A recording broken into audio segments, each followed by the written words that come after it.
হ্যাঁ বলো। তোমার সাথে তো আমি কথাই বলতে পারি না। আমার যে একটা ভাই, ওই আমাকে পুরা জ্বালায় মেরে ফেলায়। তোমার সাথে একটু কথা বললেই ব্যাস, আম্মুকে যায় বলে দিবে। তুই আবার ফোনে কথা বলতেছস? দাঁড়া, এখনই যায় আম্মুকে বলতাছি।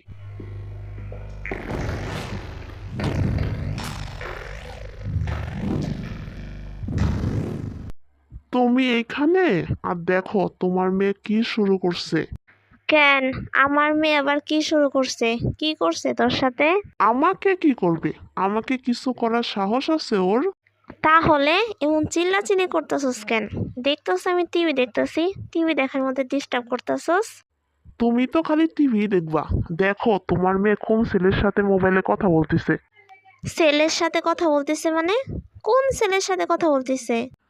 আমি কি জানি? আমি শুধু দেখছি ছেলের সাথে কথা বলতেছে। কার সাথে কথা বলতেছে তুমি গিয়ে জিগাও। দাঁড়া, আমি এখনই গিয়ে ওরে ধরতেছি। কার সাথে কথা বলতেছে বের করতেছি, দাঁড়া। কেমন লাগে এবার বুঝ? দিছি আম্মুকে বলে। কি রে, তুই কার সাথে কথা বলস? কোন ছেলের সাথে কথা বলতেছিলি বল। আম্মু, তুমি খালি বেশি বোঝো। আমি ছেলের সাথে কথা বলতে যাব কেন? আমি আমার বান্ধবীর সাথে কথা বলতেছিলাম। তোমাকে কে বলছে আমি ছেলের সাথে কথা বলতেছি? সত্যি কইরা বল, আমাকে মিথ্যা কথা বলবি না। কোন ছেলের সাথে কথা বলছো, তার বংশ পরিচয় কি, সব আমাকে বল। কি সম্পর্ক তোর সাথে ওই ছেলের? কতদিন তোরা কথা বলতেছস?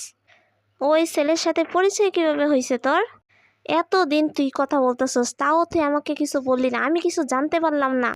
আম্মু, হইছে হইছে, এবার থামো। এক নিঃশ্বাসে আর কত বলবা? তোমাকে কে বলছে আমি ছেলের সাথে কথা বলতেছি? তোর ভাই বলছে। তোর ভাই তো আর মিথ্যা কথা বলবে না। রাজুর বাচ্চা, দাঁড়া, তোর আমি হাতের সামনে পায়া নেই। দেখিস তোর আমি কি করি।